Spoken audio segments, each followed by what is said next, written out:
ಹಾಗೆ ನಾವು ಏನ್ ಸಾಕ್ಷಿ ಇದೆ? ಈಗ ಅವ್ರು ಕೇಳ್ತಾ ಇರೋದು ಸಾಕ್ಷಿ ಕೊಡಿ, ಬಾಯ್ ಮಾತಲ್ಲ ಅವ್ರು ಮಾಡ್ಸಿದ್ದು ಇವ್ರು ಮಾಡ್ಸಿದ್ದು, ಪ್ರೆಷರ್ ಹಾಕಿದ್ರು, ಹಂಗ್ ಮಾಡಿದ್ರು ಹಿಂಗ್ ಮಾಡಿದ್ರು, ಬಾಯ್ ಮಾತಲ್ಲಿ ಹೇಳ್ತಿರೋ ಹೊರತು ಸಾಕ್ಷಿ ಕೊಡಿ. ಸಾಕ್ಷಿ ಇಲ್ದೆ ಸುಮ್ನೆ ಹೇಳಿದ್ರೆ ಹೆಂಗೆ ಅಂತ. ಸಾಕ್ಷಿ ಕೊಡೋದು ಅಂದ್ರೆ ಎಂತ ಅದು? ನಾವು ಹೇಳ್ತಾ ಇದ್ದೇವಲ್ಲ, ಹೀಗೆ ಆಗಿದೆ ಅಂತ ಹೇಳಿ ಹೇಳ್ತೇವಲ್ಲ, ಅದು ಸಾಕ್ಷಿ ಅಂತದಲ್ಲಿ. ಆದ್ರೆ ನಮ್ಮ ಜಾಗದಲ್ಲಿ ಅವರು ಹೋಟೆಲ್ ಆಗಿದೆ, ಅದೇ ಒಂದು ದೊಡ್ಡ ಸಾಕ್ಷಿ ಅಲ್ಲಿ ನೋಡಿ. ನಮ್ಮ ಮನೆಯನ್ನು ತೆಗೆದು ಅವರು ಹೋಟೆಲ್ ಕಟ್ಟಿದ್ದಾರೆ ಅಲ್ಲಿ. ಮತ್ತೆ ನಮಗೆ ಡೋರ್ ನಂಬರ್ ಉಂಟು 1/132 ಅಂತೇಳಿ. ಅದಕ್ಕಿಂತ ಮೊದಲು ಈಗ ಮನೆ ತೆರಿಗೆ ಕಟ್ಟಿದ ರಸೀದಿ ಎಲ್ಲ ಅದರಲ್ಲಿ ಉಂಟು. ಅಂದ್ರೆ ನಾವು ಈಗ ಕಟ್ಟಿದ್ದನ್ನು ತೆಗೆದುಕೊಂಡು ಹೋಗಿದ್ದಾರೆ, ಆ ಪೊಲೀಸ್ ಡಾಕ್ಯುಮೆಂಟ್ ಅಲ್ಲಿ ಬರೆದಿದ್ದಾರೆ ಅದನ್ನು ನೋಡಿ. ಅಲ್ಲಿ ಕಟ್ಟಿದ ರಸೀದಿ ನಂಬರ್ ಎಲ್ಲ ಉಂಟು. ಹಾಗಾದ್ರೆ ಅದು ಮನೆ ಉಂಟು ಅಂತ ಲೆಕ್ಕ ಅಲ್ಲ. ಅದು ಸಾಧಾರಣ ನಮ್ಮ ಹಿರಿಯರ ಕಾಲದಿಂದ ಒಂದು ಈಗ ಮೊನ್ನೆ 10 ವರ್ಷ 20 ವರ್ಷದಲ್ಲಿ ಇದರಲ್ಲ, 250 ವರ್ಷದಿಂದಲೇ ಅದು ಮನೆ ಉಂಟಲ್ಲ ಅಲ್ಲಿ. 250 ವರ್ಷದಿಂದ ತಮ್ಮ ಪೂರ್ವಜರು ಅದೇ ಮನೆಯಲ್ಲಿ ವಾಸ ಮಾಡಿಕೊಂಡಿದ್ರು. ಹಾಗಾದ್ರೆ ಅದು ಒಂದು ಈಗ ನೋಡಿ, ಒಂದು ನಮ್ಮ ಜಾಗದಲ್ಲಿ ಕೂತ್ಕೊಂಡ್ರೆ 15 ವರ್ಷ ಆದ್ರೆ ಅದು ಅವರ ಹೆಸರಿಗೆ ಆಗ್ತದೆ. ಅವರ ಹೆಸರಿಗೆ ಮಾಡ್ಬೇಕಂತೇಳಿ ಗವರ್ಮೆಂಟ್ ರೂಲ್ಸ್ ಉಂಟು. ಹಾಗಾದ್ರೆ ಇದು 250 ವರ್ಷದ ನಮಗೆ ಆಗದೆ ಅಂದ್ರೆ ಅದಕ್ಕೆ ಅರ್ಥ ಎಂತ? ಅದು ನಮ್ಮುವಂತದ, ಯಾರು ಹೊಡೆದಿರುವಂತದ? ನೀವು ಇದು ಹೋಟೆಲ್ ಮಾಡುವಾಗ ಕೇಳಲಿಲ್ಲ ನೀವು?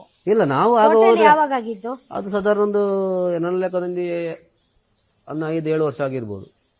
ಈಗ ನಮ್ಮ ತಂದೆ ತೀರಿ 13 ವರ್ಷ ಆಯ್ತಲ್ಲ. ನಿಮ್ಮ ತಂದೆ ತೀರ್ಕೊಂಡ ಒಂದು 4-5 ವರ್ಷ ಕಟ್ಟಿದ ಅಲ್ಲ, ಅದ್ರ ಹಿಂದುಗಡೆ ಅದು ಕೆಲಸ ಆಗ್ತಾ ಇತ್ತು. ಒಂದು ಲಾಡ್ಜ್ ಸಹ ಆಗಿದೆ ಅದ್ರ ಹಿಂದುಗಡೆ, ಕೆಲಸ ಆಗ್ತಾ ಇತ್ತು ಇದು ಇರುವಾಗ್ಲೇ.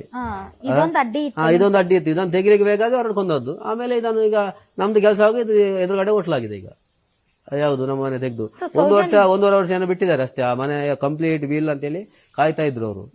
ಆ ಬೀಳುವರೆಗೆ ಕಾಯ್ದ್ರು, ಮತ್ತೆ ತೆಗೆದ್ರು, ಮನೆ ಕಟ್ಟಿದ್ದಾರೆ. ಸೌಜನ್ಯ ಹೋರಾಟ ನಿಮ್ಗೆ ಧೈರ್ಯ ತುಂಬಿತು. ಹೌದು. ತುಂಬಿದ್ಮೇಲೆ ಏನ್ ಮಾಡಿದ್ರಿ ನೀವು? ಯಾರನ್ನ ಅಪ್ರೋಚ್ ಮಾಡಿದ್ರಿ? ನಾನು ಈಗ ನಮ್ಮ ಹತ್ರ ಇವರೆಲ್ಲ ಮಾತಾಡ್ಲಿಕ್ಕೆ ಶುರು ಮಾಡಿ ಅವರದ್ದು ಕಾಂಟ್ಯಾಕ್ಟ್ ಮಾಡುವಾಗ ವಿಷಯ ಎಲ್ಲ ಹೇಳಿದ್ರು ನಮಗೆ.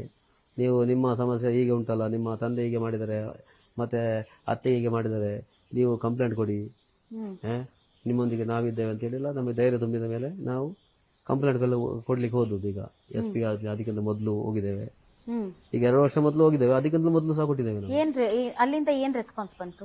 ಏನಿಲ್ಲ, ಈಗ ಲೆಟರ್ ಒಂದು ಸೈನ್ ಹಾಕಿ ಕೊಟ್ಟಿದ್ದಾರೆ ಅಷ್ಟೇ, ಬಿಟ್ಟು ಬೇರೆ ಇಲ್ಲ. ಮತ್ತೆ ಏನು ಮತ್ತೆ ಅದಕ್ಕೆ ಮುಂದುವರಿದ ಹಾಗೆ ಏನಿಲ್ಲ. ಸೈನ್ ಹಾಕಿ ಕೊಟ್ಟದ್ದು ಮಾತ್ರ. ಕೋರ್ಟ್ ಮೊರೆ ಹೋಗಿದ್ದೇವೆ, ಬೆಂಗಳೂರಿಗೆ ಕೊಟ್ಟಿದ್ದೇವೆ. ಅಲ್ಲಿ ಸಹ ಏನು ಈಗ ಮುಂದೂಡುತ್ತಾ ಒಂದು 10 ತಿಂಗಳು ಕಳೀತಾ ಅಂತ ಕಾಣ್ತದೆ ನನಗೆ. 1 ವರ್ಷ ಆಯ್ತಾ ಅಂತ ಕಾಣ್ತದೆ. ಕೊಟ್ಟು ಏನು ಸಹ ಅದಕ್ಕೆ ಸಹ ರಿಸಲ್ಟ್ ಇಲ್ಲ.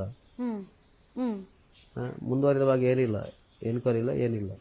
ಈಗ ನೀವು SIT ಗೆ ಕೊಟ್ಟಿದ್ದೀರಲ್ಲ, ಸೊ SIT ಅವರು ಏನ್ ರೆಸ್ಪಾನ್ಸ್ ಕೊಟ್ಟಿದ್ದಾರೆ? ಈಗ ಹೇಳ್ತಾರೆ ಅವರು ನಮಗೆ, ಈಗ ನಾವೀಗ ಇಲ್ಲಿಗೆ ಹೊಸತ್ತು, ನಮಗೆ ಇದರ ಬಗ್ಗೆ ವಿಷಯ ಗೊತ್ತಿಲ್ಲ, ನಾವು ಅದನ್ನು ತಿಳ್ಕೊಂಡೇ ನಿಮಗೆ ಹೇಳಬೇಕಾಗ್ತದೆ.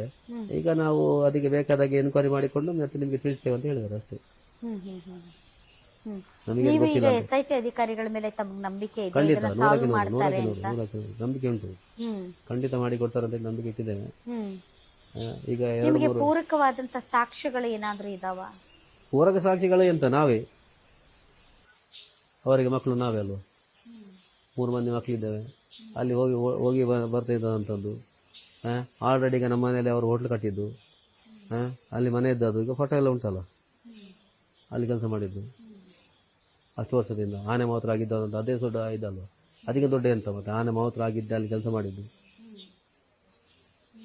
ಈಗ ನಮಗೆ ಅಲ್ಲಿ ಆನೆದೊಂದು ಫೋಟೋ ಇಲ್ಲ ಅಷ್ಟೇ ಹೊರತು ಮತ್ತೆ ಎಲ್ಲ ಫೋಟೋ ಉಂಟಲ್ಲ. ಯಾಕೆಂದ್ರೆ ನಾನು ನಿಜವಾಗಿ ಈಗಿನ ಸ್ಥಿತಿಯಲ್ಲಿ ಇರ್ತಿದ್ರೆ ಆನೆದು ಫೋಟೋ ತೆಗೆದಿರ್ತಿದ್ದೆ, ಅವ್ರದ್ದು ಫೋಟೋ ತೆಗೆದಿದ್ದೆ, ಅವರಲ್ಲಿ ಎನ್ಕ್ವೈರಿ ಮಾಡ್ತಿದ್ದೆ ನಾನು. ಆ ಜಾಗದ ವಿಷಯದಲ್ಲಿ ಬಿಡ್ತಿರ್ಲಿಲ್ಲ, ಯಾರ ಹೆಸರಲ್ಲಿ ಆಗ ಇರ್ಲಿಲ್ಲ ಅಂದ್ರೆ ನಾವು ಎಂತ ಗೊತ್ತಾ, ತಂದೆ ತಾಯಿ ಇರುವಾಗ ನಮ್ದೊಂದು ಸ್ವಭಾವ ಉಂಟು, ಯಾರು ಇದು ಇರ್ಲಿ ಬೇಕಾದ್ರೆ ನಮ್ಮೊಟ್ಟಿಗೆ ನಮ್ಮ ಮೇಲಿನವರು ಅಂದ್ರೆ ನಮಗೆ ಸ್ವಲ್ಪ ಲೀಡರ್ಶಿಪ್ ಅಂತ ಇದ್ದಿದ್ರೆ ನಾವು ಲೀಡರ್ ಇರುವ ಅವರಲ್ಲಿ ಜಾಸ್ತಿ ಎನ್ಕ್ವೈರಿ ಮಾಡ್ಲಿಕ್ಕೆ ಹೋಗುದಿಲ್ಲ. ಅವರು ಮಾಡಿದ್ರೆ ನಾವು ಎನ್ಕ್ವೈರಿ ಮಾಡಿ ಮತ್ತೆ ಏನಾದ್ರು ಸಣ್ಣ ವಿಷಯ ಇದ್ರೆ ಮಾತ್ರ ಎನ್ಕ್ವೈರಿ ಮಾಡೋದು. ಈಗ ಮಹೇಶನ ನಮ್ಮೊಟ್ಟಿಗೆ ಇದ್ರೆ ಅಂತೇಳಿ, ಮಟನ್ ಅವ್ರು ನಮ್ಮ ಹತ್ರ ಅವರು ತಿಳ್ಕೊಂಡವ್ರು ಅಂತೇಳಿ ನಾವು ಅವರ ಹಿಂದುಗಡೆ ಹೋಗುದಲ್ವಾ. ಅವ್ರ ಎನ್ಕ್ವೈರಿ ಮಾಡ್ಲಿಕ್ಕಿಲ್ಲ ನಾವು. ಅವ್ರು ಇದ್ದಾರೆ ಧೈರ್ಯದಲ್ಲಿ ಹೋಗುದೇ, ಎನ್ಕ್ವೈರಿ ಮಾಡ್ಲಿಕ್ಕಿಲ್ಲ. ನಿಮ್ಗೆ ಈ ವಿಚಾರನ ನೀವು ಓಪನ್ ಆಗಿ ಮಾತಾಡ್ತಾ ಬಹಳ ದಿನ ಆಯ್ತಲ್ವಾ? ನಿಮ್ಗೆ ಯಾವುದೇ ರೀತಿಯಾದಂತಹ ಬೆದರಿಕೆ ಬಂದಿಲ್ವಾ? ಏನು ಬೆದರಿಕೆ ಬಂದಿಲ್ಲ. ಅವರು ಮಾತಾಡಿ ಬನ್ನಿ, ವಿಚಾರ ಮಾಡಿ ಅಂತೇಳಿ ಅವ್ರ ಜನ ಬಂದಿದ್ರು. ನೀವು ಬಂದು ಮಾತಾಡಿ ಅವ್ರ ಹತ್ರ. ನಾನು ಮಾತಾಡೋದಂತ ಅವ್ರಿಗೆ ಗೊತ್ತಿಲ್ಲ, ನಾವು ಮಾತಾಡೋದಂತ ಹೇಳಿದೆ ನಾನು. ಅವ್ರ ಹತ್ರ ಮಾತಾಡೋದಂತ ಈಗ ಅದೆಂತ ಯಾವಾಗ ಬಂದದ್ದು ಮಾತಾಡ್ಲಿಕ್ಕೆ? ಈಗ ನಮ್ಮ ತಂದೆ ತೀರಿ ಈಗ 1 ವರ್ಷದಲ್ಲಿ 2 ವರ್ಷದಲ್ಲಿ ಬಂದಿದ್ರೆ ಇದಕ್ಕೆಲ್ಲ ನಾವು ಬರ್ತಿರ್ಲಿಲ್ಲ, ಗೊತ್ತಾಯ್ತಾ.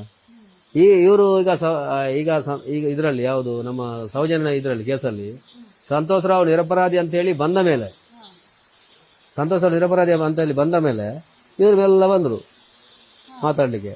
ನೀವು ಮಾತಾಡಿದ ಸೆಟಲ್ಮೆಂಟ್ ಮಾಡಿಕೊಳ್ಳಿ, ಏನಾದ್ರು ಮಾತಾಡಿ, ಅದು ಯಾಕೆ ಸುಮ್ಮನೆ ಹಾಗೆ ಹೀಗೆ ಅಂತ ಹೇಳ್ತಿದ್ರು. ನಮ್ಮ ಪರಿಚಯದವರನ್ನೆಲ್ಲ ಕರೆದುಕೊಂಡು ಮತ್ತೆ ನಮ್ಮಲ್ಲಿ ಯಾರೆಲ್ಲ ಕ್ಲೋಸ್ ಇದ್ದಾರೆ ಅವರಲ್ಲಿ ಮಾತಾಡಿಸುದು. ಹೀಗೇನೆ ಈಗ ಕ್ಲೋಸ್ ಆಗಿ ಬರುವುದು, ನಮ್ಮಲ್ಲಿ ಮಾತಾಡುದು, ನಿಮಗೆ ಅದನ್ನು ಸರಿ ಮಾಡ್ಲಿಕ್ಕೆ ಆಗುದಿಲ್ಲ ಮಾತಾಡಿಕೊಂಡು ಅಂತ ಅಷ್ಟೆಲ್ಲ ಹೇಳ್ತಿದ್ರು ಹೊರತು ಮತ್ತೆ ಯಾವುದೇ ಇದಕ್ಕೆ ಬರಲಿಲ್ಲ. ಮತ್ತೆ ಇವರು ಯಾರು ಆ ದನಗೀರ್ತಿ ಅರಿಗೆ ಅಂತೇಳಿ ಅವರು 2 ಸಲ ಬಂದರು ನನ್ನ ಮಾತಾಡ್ಲಿಕ್ಕೆ. ನಾನು ಅವ್ರಿಗೆ ಮಾತಾಡ್ಲಿಕ್ಕೆ ಹೋಗ್ಲಿಲ್ಲ ಮತ್ತೆ.